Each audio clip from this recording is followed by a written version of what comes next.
O presidente Lula promoveu um jantar com o presidente da Câmara, Hugo Motta, e líderes do Centrão na Granja do Torto, em Brasília, numa tentativa clara de reaproximação política em ano eleitoral. Lula elogiou a atuação de Motta, buscou reforçar vínculos com parlamentares da base aliada, sinalizando interesse em fortalecer apoio para pautas estratégicas e a campanha de 2026. Então, mais uma vez, é aquilo que a gente fica avaliando, né? Aí, imagens concedidas da chegada, né, das autoridades na Granja do Torto para esse encontro.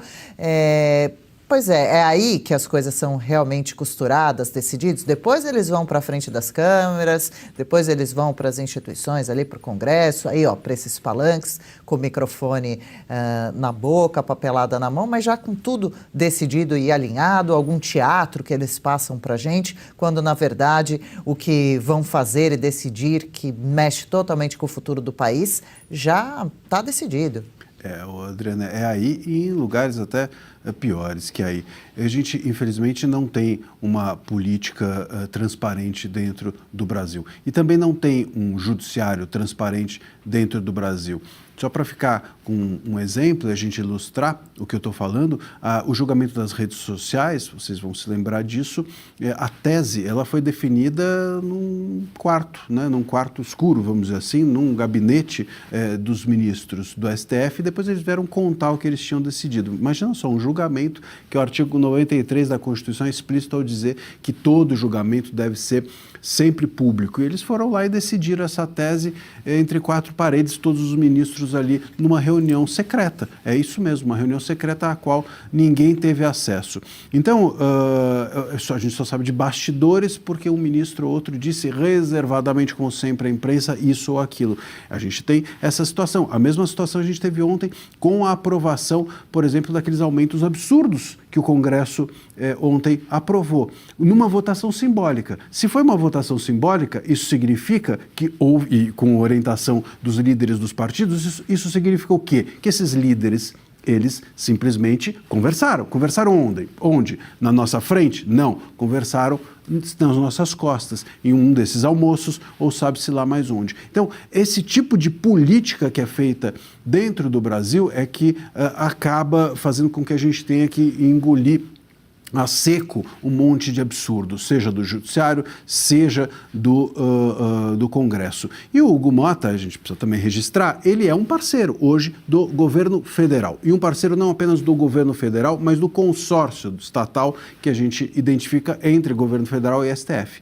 O STF tem no Hugo Motta e também no presidente do Senado, né, no Alcolumbre, parceiros. Esses parceiros falam em nome do STF. Vamos também aqui nos recordar de um jantar, aquele famoso jantar em que o Hugo Motta foi chamado pelos ministros do STF, sabe-se lá, a gente imagina o que foi dito lá dentro. Eu, enfim, já ouvi algumas versões do que foi dito lá dentro, e o Motta voltou carneirinho, voltou muito parceiro do STF de lá para cá. Então, e muito assustado, dizem até. Então, de lá para cá, ele passou a ser um parceiro total do STF e também do governo Lula, que também é parceiro do STF. Então, você tem esse consórcio estatal, STF e Lula, e você tem os tentáculos desse consórcio estatal que alcançam o Hugo Motta, o Alcolumbre, a PGR, parte da Polícia Federal e assim por diante. Dessa maneira eles vão governando o país. E Paulo, o Brasil sai perdendo com isso, né? Porque a imparcialidade e independência dos poderes garante ali a visão mais clara dos interesses da população, né? Das novas leis, das novas medidas que devem acontecer para o bem geral da nação, de forma, mais uma vez, imparcial, ética, né? E não é uma questão aqui de bom senso que estamos falando que teria que ter por parte de Hugo Motta. Naturalmente, o presidente se encontra com líderes, autoridades importantes, como os presidentes do Senado e da Câmara. Agora, esses almoços não podem acontecer e no dia seguinte a anistia que Motta tinha prometido pautar não vai mais ser pautada.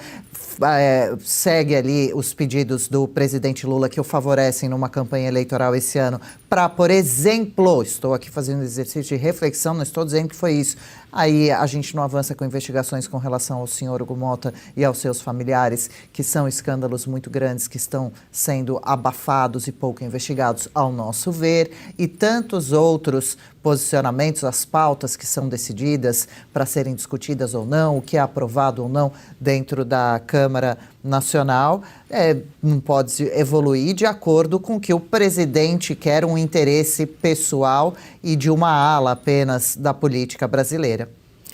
O Hugo Motta, ele precisa ser reeleito esse ano. E a gente sabe, todo mundo sabe aquela famosa frase que político, o que ele gosta mais do que dinheiro é de reeleição.